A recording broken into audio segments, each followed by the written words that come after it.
us to begin to say one day, Keiche, and I saw if I didn't get a satisfactory answer. Thank you very much. A round of applause. His Excellency, I hope you're taking note. Yes. Okay. We call on the Chairman of Council of State, South Africa Igbo's Council of State, Chief Sylvester Chukwu, to please address His Excellency. His Excellency, I just have a little thing to say. I want to ask you one question. We have seen the both brigades, which is the generals. They refuse to go. They keep on circulating themselves from Obasanjo to Buhari, Buhari to Babangida, Babangida to Abacha, Abacha to Moro. We're on the crossroad. They said the whole rats, they had a meeting that this pussycat have been disturbing us here. So we are going to buy a bear to put on the pussycat's waist so that when the pussycat is coming, they will know. The question was, one rat got up and said, who will bear the cat? Because the problem we are having now, honestly, I look at you as a very young man and have a very good intention. Like you said, you were born in 1971. I witnessed the Biafran Nigerian Civil War. I saw what people, the same thing that was happening in Rwanda then, that people, when you look at it in the television, you say, hi, so this thing was happening to people. I was a victim of that. So what I am saying now, how do we get this power out of these people? Because these people are just capable. They keep on rotating this power from this person to this person. What are you going to do about it? That is the question of that small rat who will bear the cat. Thank you, His Excellency. Thank you.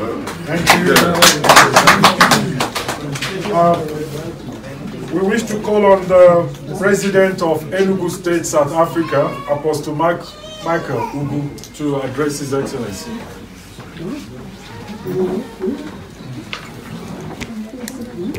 Once again, I salute you. It is our prayer. Enugu has always stood on the path of progress for the entire citizens of Nigeria. I am surprised you visited a lot of places. I don't know if you flew across Enugu, because if you were in Omoyele and Onitsha, you would have stopped in Enugu airport before going to those places. We have a very big concern in Nigeria, but I must say that this forum would not give you enough time and us enough time to answer all these questions. I was thinking that maybe there will be a second missionary journey, because if we have your manifesto, it will reduce all this up and down, asking this or that. You've spoken well already. Those of us who are ministers of the gospel, we like to look at some younger ones like you, looking at the French president now and a lot of other young men. We think they will not be like Nigerian politicians, because they say a lot but do very little. You might give us a very well-packaged answers to all these questions.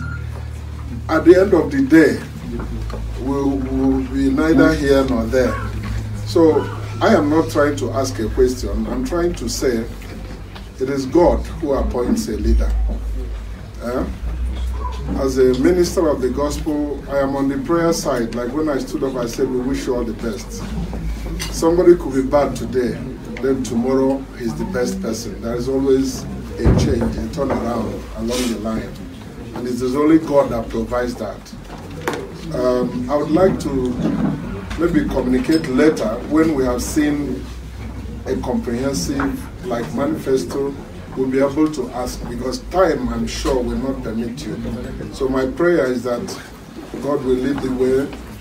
You might be the David of our time. Size does not do anything when it comes. Age also. Methuselah and Solomon, we could see that age has nothing to do. So he is going to use you and use you very well. But my prayer is that God will lead your way and direct your path so that you will live according to his own divine plans for the entire Nigerians. And Ono said something very important. It hasn't been very rosy. The betrayers that we have always heard from our Yoruba brothers. It hasn't been very, very rosy. But we're looking at somebody who has spent so much time outside Nigeria. We're looking at a new era. God bless you. Thank you so much.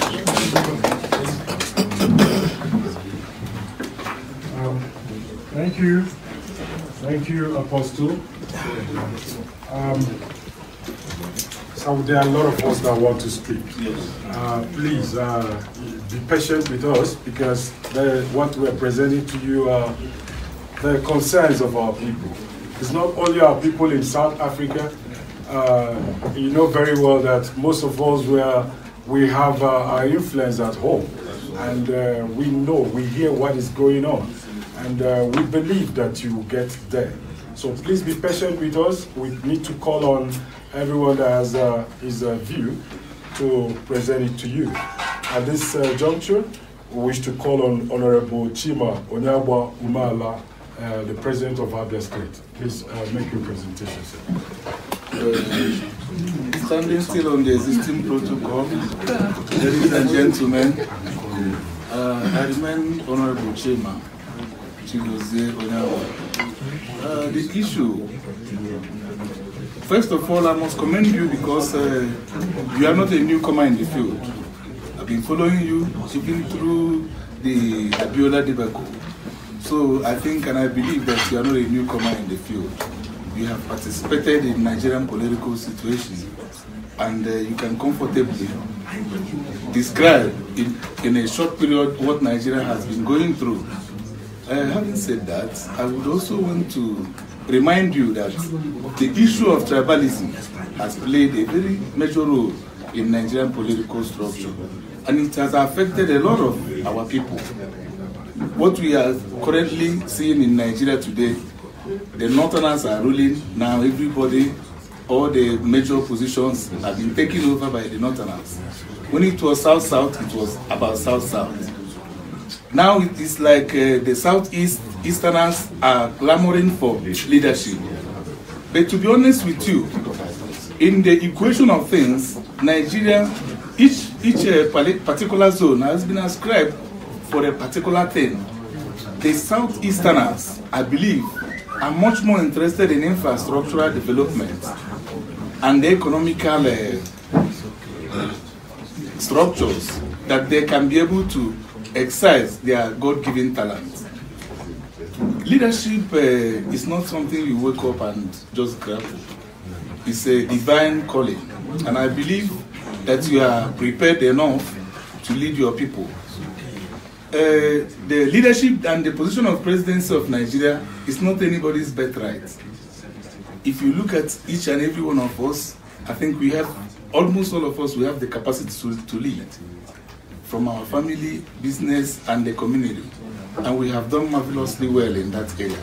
So, Excellency, I would want once again to commend you because I've followed you for many years now. Your participation and Awono has really touched on one area that was very glaring in terms of journalistic approach on things happening in Nigeria. It's like you are silent. I know during the issue of June 12th, you participated fully. In fact, you are standing next to Abiola himself. It means that you are involved 100%. And some of them and subsequent ones, But during the massacre of Igbos in the core north, it was silent. Even the one that happened at Omoyele, it was the report was silent. I'm beginning to ask, is it your going into politics, Nigerian politics, that has made you to relax your investigative journalism? Because I believe that you have enough experience, enough information on Nigerian issue, and I trust that you're going to do marvelously well.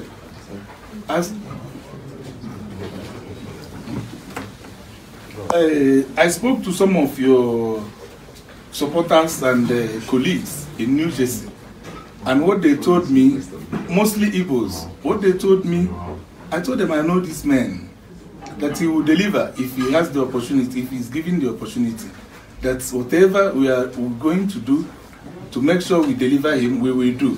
But promise us that it's not going to be another tribalistic run around. It's not going to be winner take all this time around, that it should be all about Nigeria as a nation, so that we can be able to come back home and develop Nigeria. Thank you once again. Thank you so much. Thank you, Honorable Chima. Ladies and gentlemen, just to remind us that there's a function tomorrow, a town hall meeting, where His Excellency will attend to most of the questions.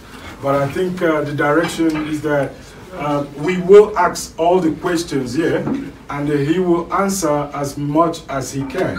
Then anyone that is left, because our projection is that by 5 p.m. we have rounded up this session. Ladies and gentlemen, I will wish to call on the Chair Lady of Nigerian Women Association South Africa, Chief Mrs. Ifi Ezonu, to address His Excellency. His Excellency, you are welcome. Sir, I'm very happy to be here today. Nigeria for once when she was baby, and she's crying to go back to Nigeria. Now when she saw all those killing in my video, she asked me, "Mommy, please don't take me to Nigeria." So if something is not done, honestly, we are losing it all. So I am raising the issue of this crisis to bring peace in our country. I'm a regular traveler. I know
from what I heard from my kids, even in their school, they have been abused concerning their country. Yes.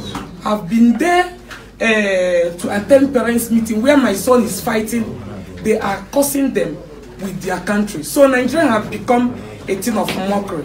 So if you can promise us to make a change, we will be proud to be that giant of Africa that we are claiming. Thank you, sir. Thank you. Thank you, madam. Please, can we call on the immediate past Secretary General of Imo State, South Africa, and the publisher of online publisher of SA Nigerians, Mazi Okwadike John Onachukwu. Please make your presentation. You are welcome, Mr. Sowore, and it gladdens my heart to see that somebody of your caliber, somebody from my generation, can stand up and vie for the most coveted position in Nigeria. And oftentimes I don't attend this kind of gatherings. It's same old. Like when you see all these old people who have been allotting the affairs of Nigeria from world immemorial, they will tell you everything you need to hear, but nothing changes. And the reason why I came here, first of all, is that most Nigerians know who you are, and will be following you. And good thing, you said you had a kind of tour around the country to understand the people that you're vying to lead. And in your statement, you made some comments, which all of us know is the reality. There is a general loss of sense of citizenship amongst many people, most especially amongst people from my region, the Southeast. And we are not just feigning that we are hurting. It's there. And most of us say, well, without belaboring everybody with to you. And those things are going to be determinants of whether people like me will vote for you or campaign for you. Because you said two things here, and most of us, you mentioned two things. My interest here is the generational shift in paradigm. And secondly, the change in the way of doing things. So I have two questions for you.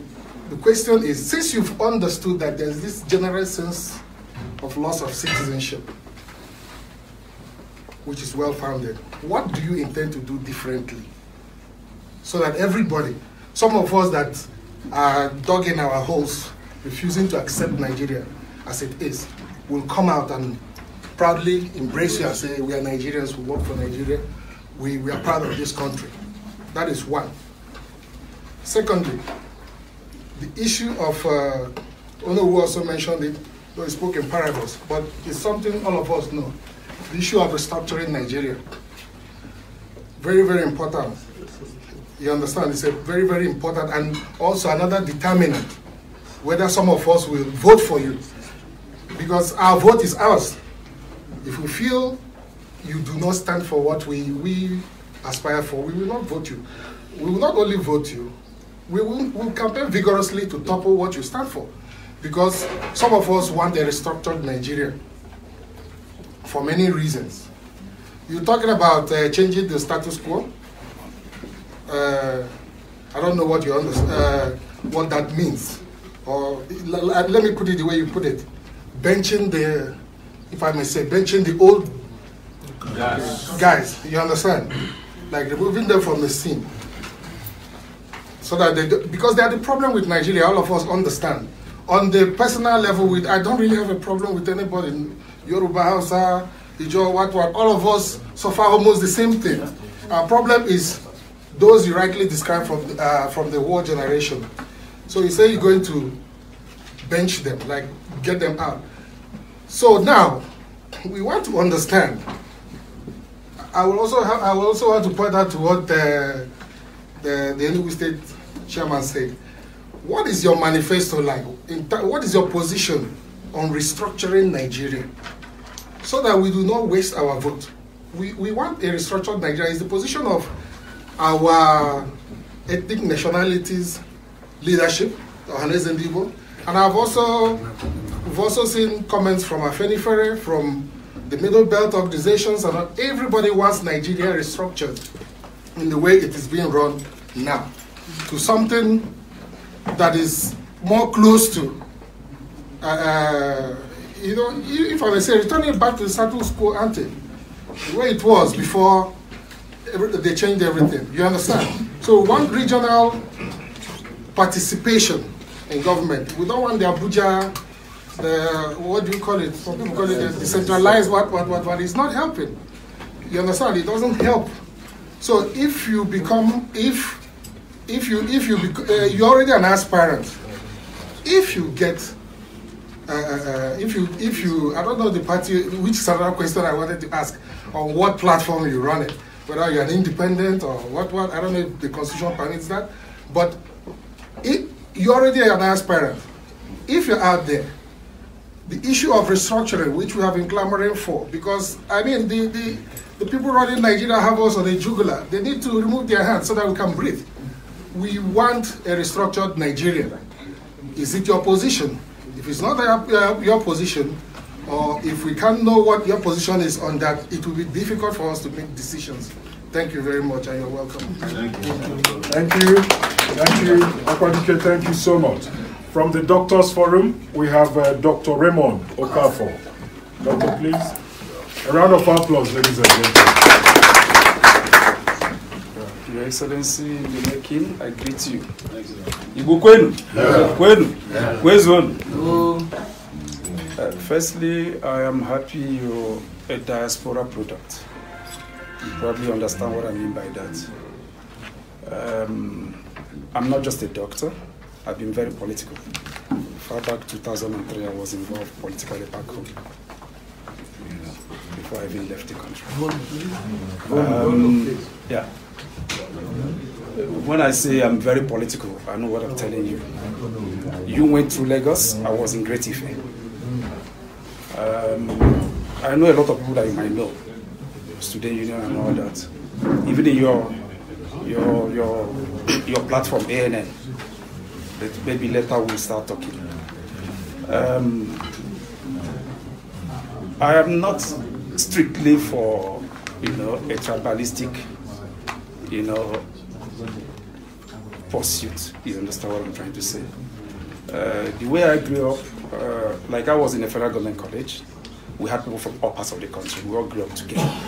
Some of my closest friends are Yorubas. And having said that, it's a tall dream you have.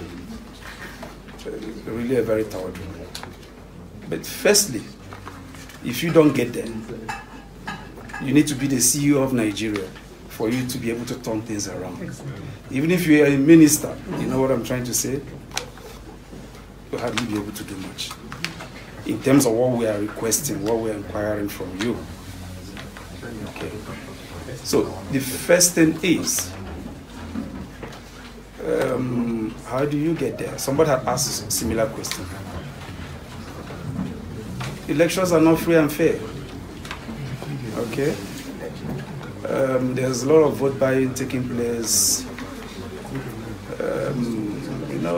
A lot of money being thrown around, So how do you want to counter that? Now, the other thing is diaspora voting.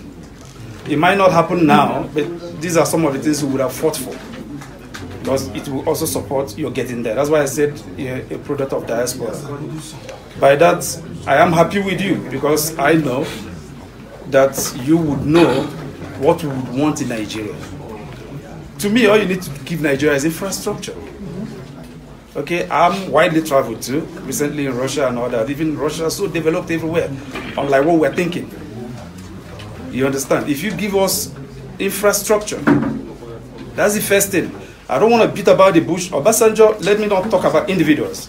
To me, he's the best so far in terms of delivering. You might have your own opinion, but I can count 1, 2, 3 things he did. Salaries, teachers, doctors, and others, people who were working. Again, remember in our ministries, you have an Hausa man with a diploma, he's a PAMSEC. Other people with PhD are like just directors or deputy directors. He changed a lot of that. Look at the military. He retired all the political, military officers, and tried to change things. It was within his time that you could get a minority man head the Navy or head the Army and all that. Now, the point I'm trying to make, okay, is I am happy that you know what we require. But one thing he didn't do, he didn't give us infrastructure. You were in Aba, I grew up in Aba. Aba is horrible, no roads. You understand?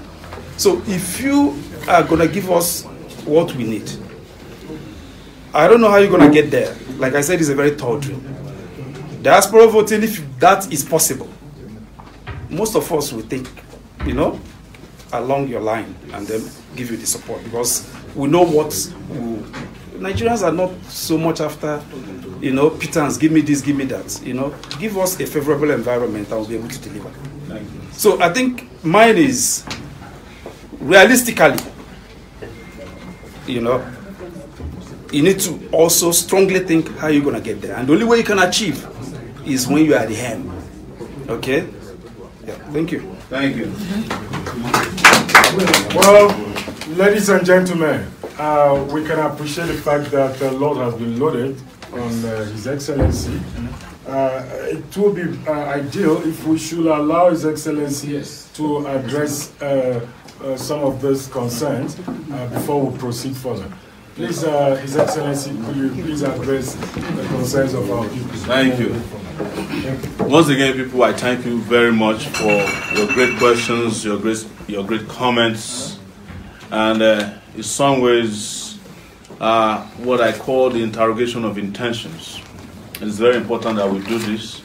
One thing I would advise is that no matter what happens after here, let us use this as a template for dealing with our would-be leaders. Exactly. You know, and this has to do with those who want to be governors of your states, presidents of your country, senators, House of Rep members, and whomever would lead you wherever you might be. One thing I love about our involvement in this is that we are starting to change politics in a way that it don't used to be done. If it was before, somebody would walk in here with $10,000, 2 Hennessy's, you clap for him, he walks away, nobody asks questions, everybody's happy. But the country continues to underdevelop itself. I really appreciate what you have had to say today. We need to tell ourselves the truth about Nigeria. And I have said it, I'm not whipping up sentiments. Nigeria is not working for anybody as it is today. It doesn't matter whether you are Igbo, Hausa, Yoruba, but it is working for some people. And some of them at the center have no ethnicity when it comes to how Nigeria works for them. They bond together, they eat, they distribute, redistribute, destroy, decimate, they disappear. And this leads us to the question you asked about journalism and what I do. You see, I have done journalism for 12 years.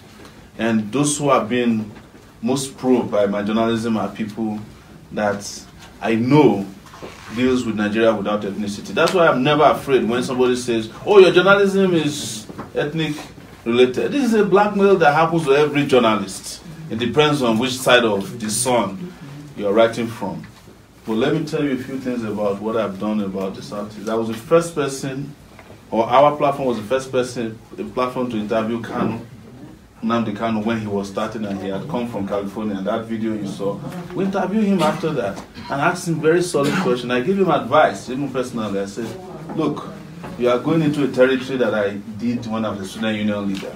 Be prepared, because you're about to take power from people who have been used to taking power for free.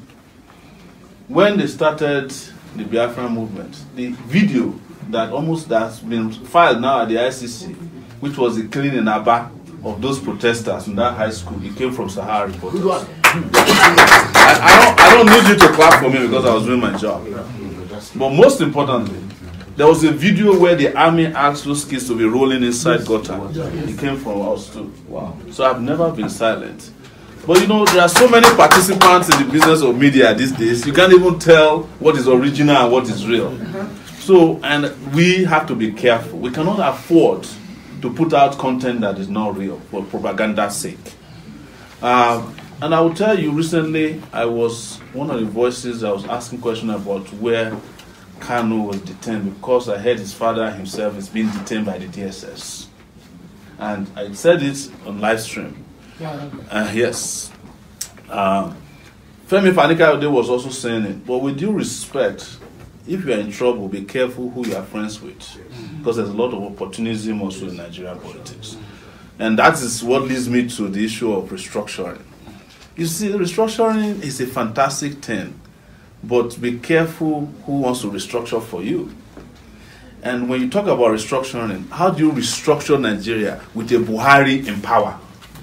Let's assume that Buhari agrees today to restructure Nigeria. Will he restructure it in the interest of the Ndi-Igbos? So, the first step towards restructuring is takeover of power from people who hate all of us. Let me say this. Don't clap too fast. The Nigerian constitution, is a fraud. And until we have an opportunity to sit down around put together a constitution for ourselves. We are deceiving ourselves with whatever comes out of the minimalist attempts to restructure Nigeria. The third thing I will say to you is this: let's be very careful with even the Afeniferes and the leaders who are there, the old people. The reason why I'm very, very different is that I have experience, and the brother of mine has said it, who was at Ife. The doctor. Yes. You see, what some of you are experiencing now in terms of betrayal, we saw it when we were in their 20s in 1993. The people that betrayed Abiola did not come from the Southeast, although they started it with the Southeasterners,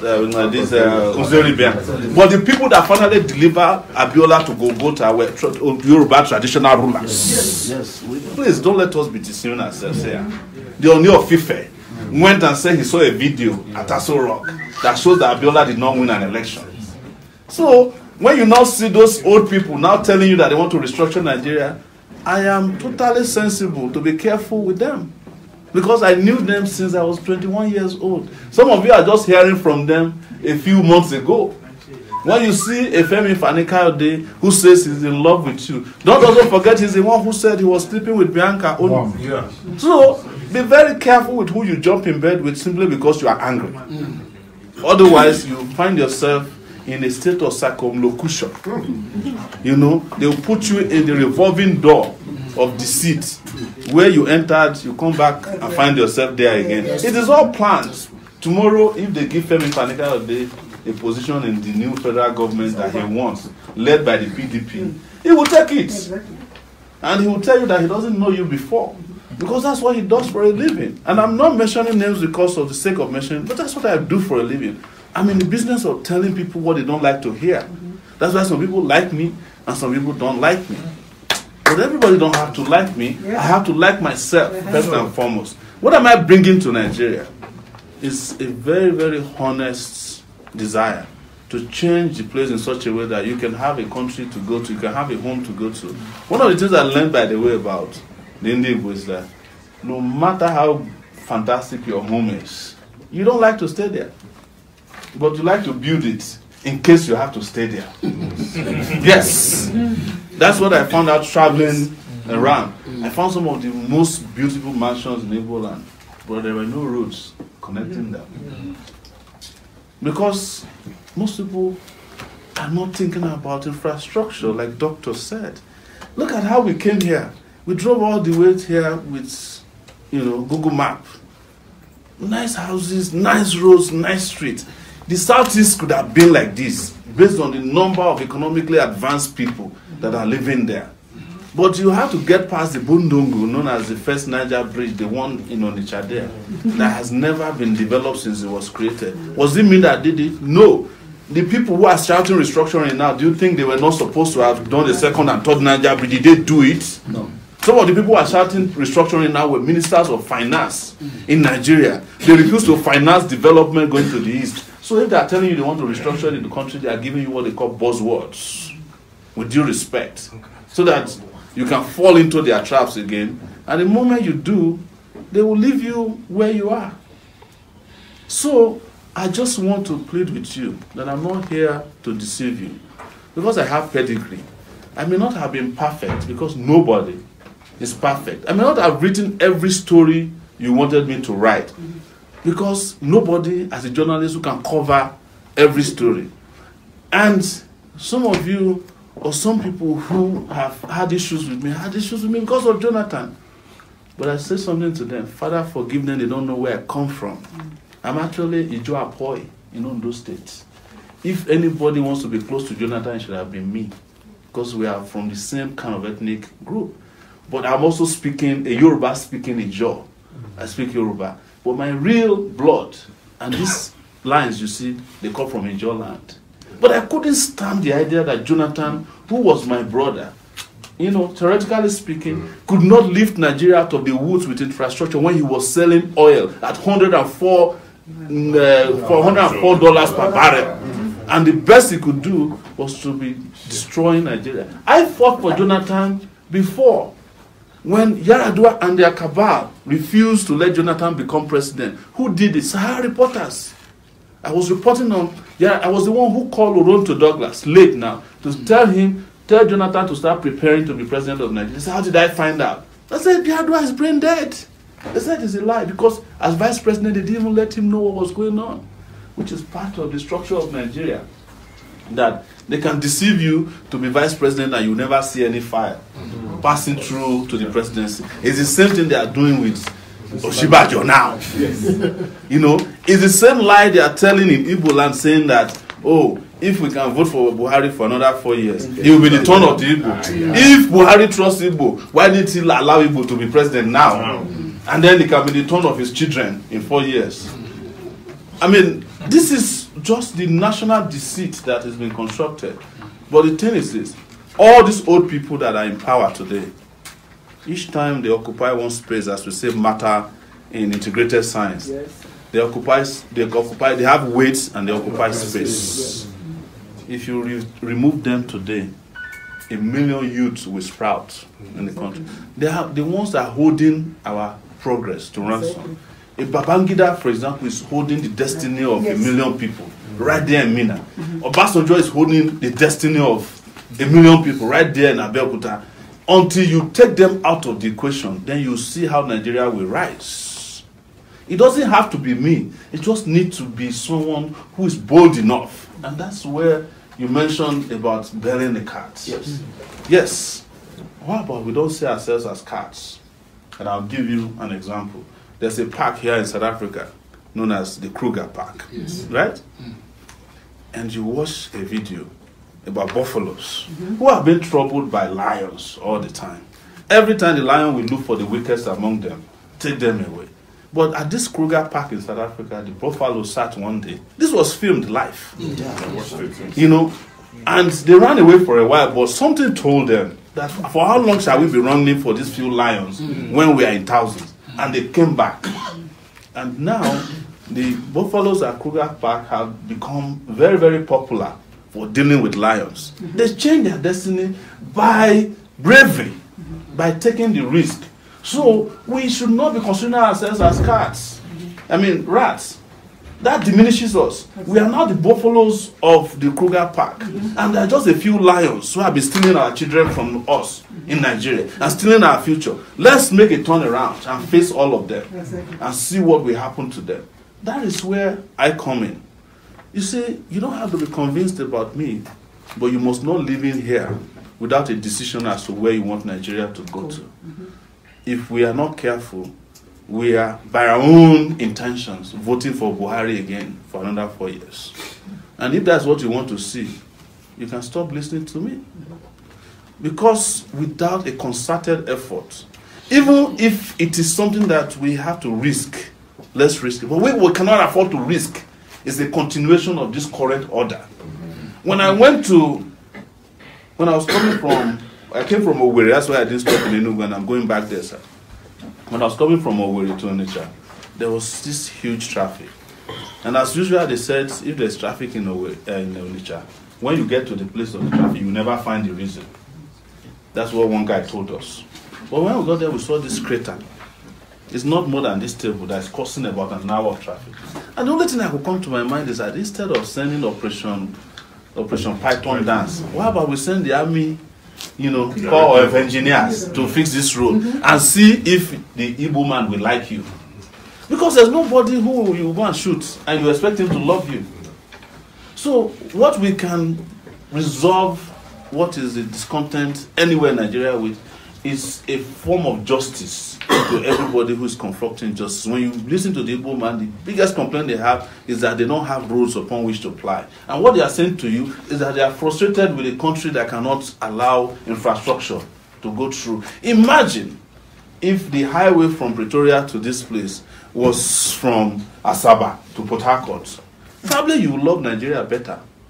Maybe you start thinking about feeling inclusive in Nigeria. And the question about regional government, I don't have a problem with restructuring, and I will say this very, very clearly once again. I don't have any problem with. I've been to countries and lived in countries that are properly restructured as federal entities. The US is one of them. And my village in the US where I live has a police department, not even the state. and then the state has the police, and the county has its own police department. So I've been through very well restructured countries.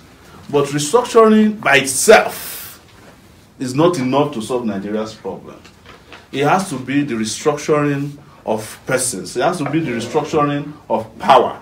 It has to be the restructuring of intention. It has to be the restructuring of the people who are in charge of the system. And that is what a new generation of leaders and those who have exposure can do to it. I don't know what was the last time any one of you in South Africa ever asked what system of government they run. Probably you don't care about it.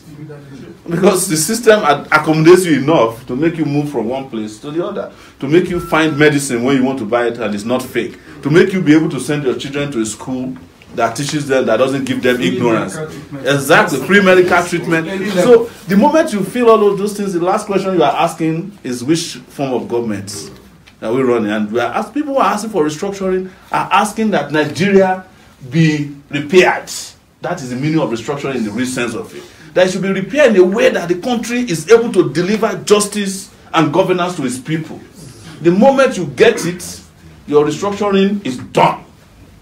The moment you don't get it, it doesn't matter how they restructure it. If you still don't have roads and a blueprint or a restructured Nigeria in theory doesn't put food on your table, is a wasted restructuring. Because if we are not careful, you will be dancing around their style of deceit. Again, I am declaring in front of you, I'm totally and completely in support of restructuring of Nigeria. But I am also saying that the restructuring must be done for the people for which the country and the future should be restructured. And I am one of them.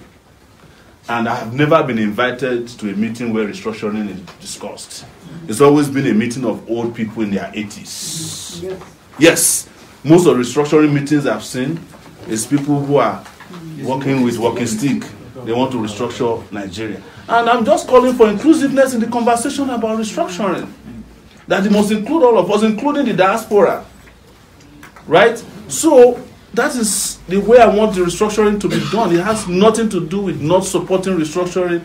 I completely support. In fact, just so that you know, and for the question about where can you find a manifesto, we have a manifesto on Sowore2019.org. It spells out what we call Spicer Heat, which is that we'll have security, power, electricity. Yes. My Lord. You need that stuff. If you don't have it, every restructuring is in darkness. Infrastructure, anti-corruption, economy. Our arm in our Spicer Heat is restructuring. And we explain how we want Nigeria to be restructured, which we won't have time to discuss here. And health, education, agriculture, and tourism. Lastly, and most importantly, because I may not have time to answer all of your questions specifically, I want you guys to feel free to come tomorrow and even repeat so many of these questions or comments that you have. Lastly is that there is a component that is missing from the Nigerian narrative today. It is your investment in the country. Because as bad as Nigeria is today, there's none of us who can sleep well without knowing what is happening at home. As I've often said, we are the social security department of Nigeria. Anytime there's a problem at home, we are the ones who have to send money. Wedding, sickness, burial, education for kids. Sometimes we are even constructing roads, boreholes, we are building schools for Nigeria. And that answers your question about diaspora voting. Before God and man, is one of the first things I will do when I win the presidency of Nigeria next year, is to make it compulsory for diaspora, not only to vote at federal elections, but even local government elections on the diaspora. We must include the diaspora. They must be able to determine how their 50 billion naira is spent every year. There's no nation in the world that is giving Nigeria 50 billion in foreign aid, except us, the nation of Nigerians called diaspora. So you must be included. Finally, I know I said finally, but I want to particularly address the issue of injustice in Nigeria that is making people boil in the Southeast. You're entitled to do whatever you want to do to Nigeria. It's your right. But here is what I must also remind all of us. There is a particular problem of oppression in our country. And one of the things I don't want to do is to use language to alienate other oppressed people. Yes. My travel across Nigeria shows to me that just as there are oppressed Igbos, there are oppressed Yorubas, oppressed Hausa. The discontent in Nigeria right now is not in the southeast, it's in the middle belt. If you know what people are boiling around the plateau, you know, Benue area, it will make your own even look a little, it will make you look nice. The speech you delivered today, go and hear people in Benue discussing. You'll be the ones pacifying them, say, cool down. Because they have to bear the brunt of this government directly. You know, because what they did in Southeast is official. You know, they went to send soldiers there, they were shooting people. In the middle belt, it's non-state actors who are collaborating. You could tell that, you know, what they are doing there, there's an agenda. But it's not carried out by soldiers. It's carried out by soldiers who watch why it is carried out.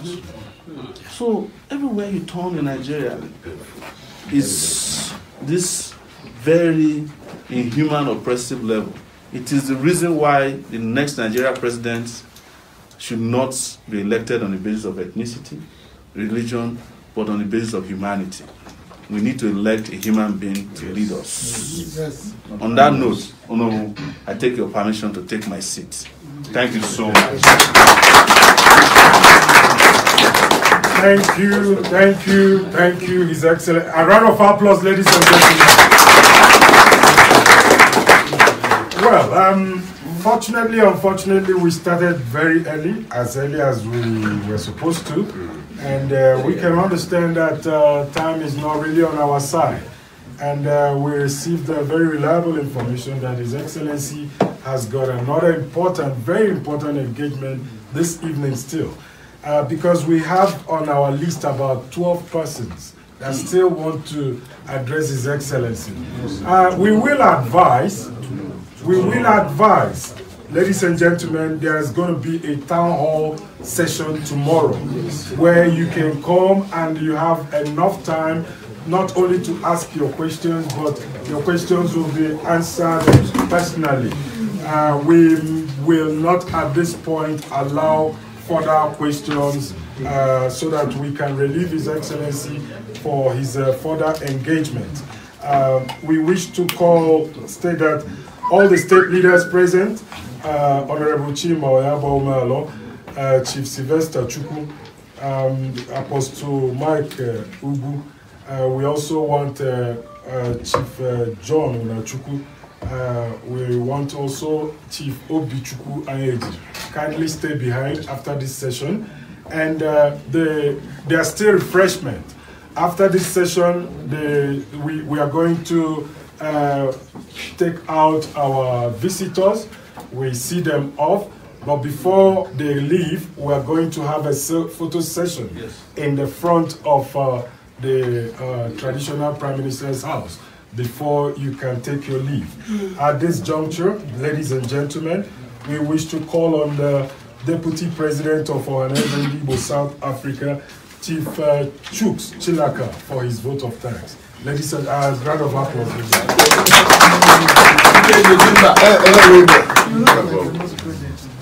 On behalf of the President General of Ohaneze and Ndi-Igbo, the Igbo community in South Africa, I say thank you for coming, Mr. Sowore. I thank the state leaders, the Igbo, the Tekiba team, the Doctors Forum. Every one of you have done wonderfully well. We know very well that this is a movement to salvage Nigeria, a movement of moving Nigeria to a greater tomorrow. I love Mr. Sowore's courage, very altruistic. We appreciate him very much. We know very well that it is not easy, but it's easy to be surmounted. It's doable. It's doable. For being together, working together, with the collective consciousness as I'm saying now, the youths are out. We have seen the zeal in you. We have seen the commitment in you. You are in our generation, and we believe that what we are seeing in Nigeria of today is not supposed to be. The giant of Africa is by method. Somebody will go for us. Who do we send? I think with the collective consciousness and psychic energy, we will dream through our generation. We want to send you so that you can go and stand for the voice of the youth. But we know very well that we have a problem in Nigeria, a brick wall of the cabal, PDP, APC. How do we move? How do we break this jinx of changing Nigeria? How do we stand firm of changing Nigeria? The cabal, they decide. I ran for a House of Assembly 2014. They said I should go and queue up. I'm a PDP. I should go and queue up. That you can't just fly from South Africa to come and take position. What will us be doing? After taking my money, they said go and queue up. The same queue up is what I'm queuing because of the criminal tendencies among them, the PDP, the APC. But we have no choice than to join them so that we can be able to make a difference through any office they have given to us. But at this time, we know very well that when God says go, He will provide the resources because this requires pocket potency. It's not easy, it's not by memo. He's flying to Cape Town, he's flying to USA, he's on his personal one. All we need to do is stakeholders under the aegis of Ohaneze, we must be able to have a tete-a-tete. How do we come in to be able to support our brother? But I just want to use this medium to say thank you very much for the time you have given to us. On behalf of my president, we are welcoming you and we are wishing you well, that the road will be able to guide you people to your destination peacefully. Thank you very much. Thank you. His Excellency, just the last one, our prayer session. We started with prayers, and definitely we will conclude with prayers. Please, Honorable Fidelis for the President-elect Ebonyi State, South Africa. You're part of the people that wait behind. The Vice President-elect of Abia State, South Africa, Honorable Tony Ewulon, we know you. You're part of the people that wait behind. Ladies and gentlemen, we call on Apostle